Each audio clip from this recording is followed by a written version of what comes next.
حضرت سالبہ بن عبدالرحمن میرے کریم محبوب علیہ السلام کے صحابی ہیں، غریب ہیں۔ غربت بڑی اعلیٰ چیز ہے، ہاں غریبی بڑی نعمت ہے، یہ آزمائش ہے، اس میں کوئی شک نہیں، لیکن قیامت والا دن پتہ چلے گا جب غریب چھلانگ لگا کے جنت میں داخل ہو جائیں گے۔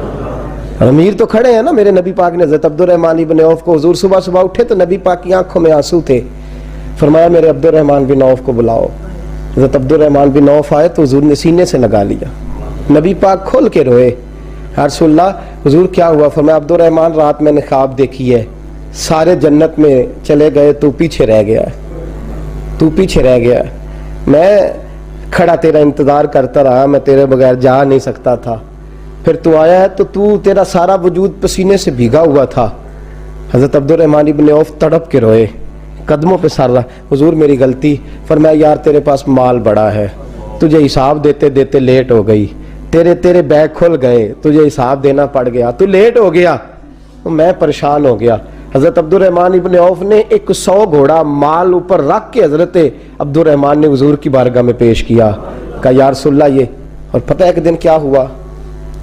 ایک دن سرکار کے وصال ظاہری کے بعد حضرت عبدالرحمن ابن عوف نبی پاک کے گھر کے دروازے کے باہر آ کے بیٹھ گئے اور یوں سر کو پکڑا ہوا ہے، رو رہے ہیں۔ حضرت ام سلمہ حضور کی زوجہ باہر آئیں، کہا بیٹا عبدالرحمن کیا ہوا؟ جب پوچھا کیا ہوا تو اور کھول کے روئے، کہا کیوں روتا ہے؟ کہا اماں جی جب تک میرے محبوب حیات ظاہری میں تھے مجھے بتاتے تھے یہ مال نہ کما، یہ کم، میں حضور سے بات کرتا تھا تو حضور روک دیتے تھے، اب مجھے ظاہراً بتانے والا کوئی نہیں، مال کے ڈھیر لگ گئے ہیں، آج حساب کرنے بیٹھا ہوں تو حساب نہیں ہو رہا، سوچتا ہوں اگر میں پھنس گیا تو مجھے کون اس سے بچائے گا؟ آپ محبوب کی زوجہ ہے، میری ماں ہے، میں آپ کے پاس آیا ہوں، اماں جی مجھے بتائیں میں کیا کروں؟ تو حضرت ام سلمہ بھی رو پڑی، کہنے لگے محبوب تھے، میں کہاں ان کی ترجمانی کر سکتی ہوں، میں نبی پاک کی ترجمانی کیسے کروں؟ کہ اماں جی خدا واسطے مجھے کوئی حکم دے دیں، مجھے لگتا ہے عبدالرحمن برباد ہو جائے گا، ہلاک ہو جائے گا، خدا رہا مجھے کچھ بتا دیں، اتنا سارا مال ہے میں کہاں اس کا حساب دوں گا، مہربانی فرمائیں، یہ تجارتیں میرے گلے پڑ رہی ہیں۔ حضرت ام سلمہ کی جب منت کی تو فرمانے لگی جا بیٹے آدھا خیرات کر دے۔ کتنا؟ 2.5% نہیں، کتنے فیصد ہے؟ 50%، 50%۔ حضرت عبدالرحمن ابن عوف گئے اور 50% خیرات کر کے کہنے لگے اماں میں نے 50% دے دیے، میں بچ جاؤں گا نا، میں بچ جاؤں گا، میں دے آیا ہوں آدھا۔ تو حضرت ام سلمہ فرمانے لگی میں نبی پاک کی بارگاہ میں سفارش کروں گی تیری، اور نبی پاک اللہ کی بارگاہ میں سفارش کرے صلی اللہ علیہ وسلم۔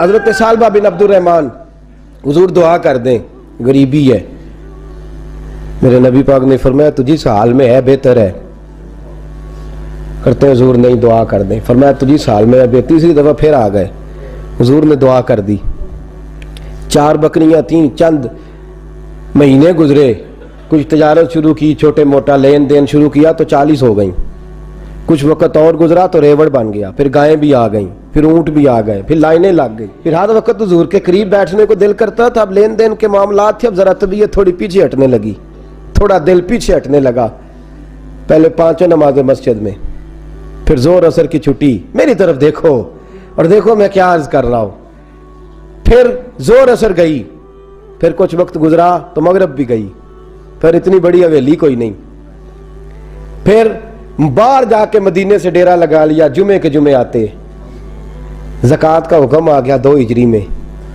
حضرت ابو ہریرہ رضی اللہ تعالیٰ عنہ امیر زکوٰۃ مقرر ہوئے، 5 اونٹوں پر 1 بکری، یہ زکوٰۃ ٹھہری۔ اب جب گئے نا اونٹ گنے اور بکریاں گننے لگے، اوہو 1 کروڑ پہ 2.5 لاکھ کس نے دیا تھا؟ دعا کس نے فرمائی؟ اوہو اتنا، میرے پیسے بینک سے میسج آ جائے گا اتنے کم ہو گئے، اوہو بڑی مصیبت بنے گی، مجھے تو خوشی ہوتی ہے جب آتے ہیں تو یہ اب یہ والا میسج بھی چلے گا کہ اتنے مائنس ہو گئے، توبہ توبہ، پریشانی لگ گئی، بڑی طبیعت، انکار نہیں کیا، کہنے لگے حضور سے جا کے عرض کرنا میں خود آؤں گا، اور جہاں محبوبیت ہو وہاں اتنے لفظ بھی بے ادبی ہیں. وہاں ٹھہر جاؤ, سوچتا ہوں, سمجھتا ہوں, غور کرتا ہوں, یہ جملے بھی وہاں توہین ہوتے ہیں. محبوب ہو اور وہاں انسان سوچ سمجھ کی بات کرے. وہاں انسان, بابا بلے شاہ صاحب نے کہا عقل آخ دی چگے نو سام کے رکھ, عشق آخ دے بال کے سیکنا چاہیے ہے. کہا جا کے کہنا میں آؤں گا. سب کی زکوٰۃ لے آئے, در رسول پہ آئے. حضور نے فرمایا پہلے سالبہ کی بات بتاؤ. پتہ تھا نا پہلے سال. حضور اس نے کہا تھا میں آؤں گا. حضرت ابو ہریرہ کہتے ہیں نبی پاک نے ٹھنڈی آہ بھری, آہ ٹھنڈی. فرمایا ہلاک ہو گیا.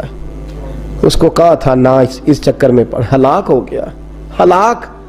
حضرت ابو ہریرہ فرماتے ہیں 2 باریک باریک آنسوؤں کے قطرے بھی میں نے محبوب کی آنکھوں میں دیکھے. اپنا ہے نا تو دکھ ہوا, یار میرا اپنا تھا, ہلاک ہی ہو گیا ہے, کدھر چلا گیا ہے. ان کو بھی بعد میں خیال آیا, او ہو میں تو غریب تھا, یہ آیا کدھر سے تھا, میں تو غلامی رسول میں آتا گیا تو رب میری عزتیں بڑھاتا گیا, یہ میں کس چکر میں پڑ گیا. آئے لائنیں بکریوں کی لائے, حاضر کی. حضور وہ میں نے کہا تھا حضرت ابو ہریرہ سے میں خود آؤں گا. حضور میں خود لایا ہوں. فرمایا محبوب نے مجھے تو نہ بتا, میں تو سمجھتا ہوں, میں نے کہا تھا تو میں آ گیا ہوں. فرمایا چل اٹھا, دوڑ جا, لے جا. حضرت ابو ہریرہ فرماتے ہیں انکار محبوب نے سالبہ کو کیا, لیکن آنسو ابو بکر صدیق کے بھی نکل گئے. فرماتے ہیں درد عثمان غنی کو بھی ہونے لگا, تڑپ مولا علی بھی گئے. فرمایا جا لے جا, نہیں چاہیے تیرے پیسے. فرماتے ہیں سالبہ نے ہاتھ باندھے, کہا محبوبہ غلطی ہو گئی. حضور مجھے, فرمایا تجھے کہا نا تیرے نہیں چاہیے, نکل جا. حضرت ابو ہریرہ فرماتے ہیں جب نبی پاک نے رخ پھیرا تو صحابہ کی زبانوں پہ بھی جاری ہو گیا یہ تو ہلاک ہو گیا. کہتے ہیں مدینے میں قحط پڑ گیا. محبوب نے فرمایا بلال تو بھی آج لا. ایک خشک چھوارا حضرت بلال کا قبول ہو گیا, لیکن سال با لائنیں لگی یا مال کی. فرمایا جا لے جا, تیرا قبول نہیں ہے. فرماتے ہیں تڑپتے رہے ساری زندگی اور مال کو دیکھ دیکھ کے آہیں بھرتے رہے, لیکن کریم نے اس تجارت کو قبول. حضرت ابو بکر صدیق کے پاس آئے, سرکار کے وصال, حضور قبول فرما لیں.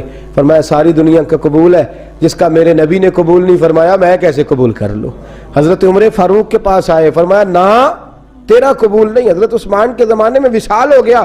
عزیز یاد رکھ, تجارت وہ والی کر جو تجھے نجات دے, اس چکر میں نہ پڑ جا جو تجھے الجھا دے. قرآن مجید کی آیت آئی اقترب للناس حسابہم وہم فی غفلۃ معرضون. لوگوں کا حساب قریب آ گیا ہے اور وہ ابھی بھی غفلت میں پڑے ہیں, ابھی بھی 2 کے 4 اور 4 کے 10 کر رہے ہیں, حساب کا وقت قریب آ گیا. حضرت انس آئے مسجد سے, ایک صحابی مکان بنا رہے تھے, جھونپڑی تعمیر کر رہے تھے. حضرت انس کو پریشان دیکھا, کہنے لگے انس خیر تو ہے, کوئی نئی آیت تو نہیں آئی؟ تو جناب انس کہنے لگے آیت تو آ گئی ہے, رب نے کہہ دیا ہے کہ حساب قریب آ گیا, تیاری کر لو. جھونپڑی بنا رہے ہیں, محل نہیں, جھونپڑی بنا رہے تھے. ابھی دیوار کچی مکمل نہیں ہوئی تھی, ہاتھ جھاڑ دیے صحابی نے. ادھر رخ پھیرا تو حضرت انس کہنے لگے کہاں جا رہے ہو؟ کہنے لگے بھئی میں حساب نہیں دے سکتا, میں مصطفیٰ کے پاس جا رہا ہوں, میں نے نہیں دیوار بنانی, بس بھئی میری اس دور سے بس, میں کوئی نہیں حساب دے سکتا, میں کمزور ہوں.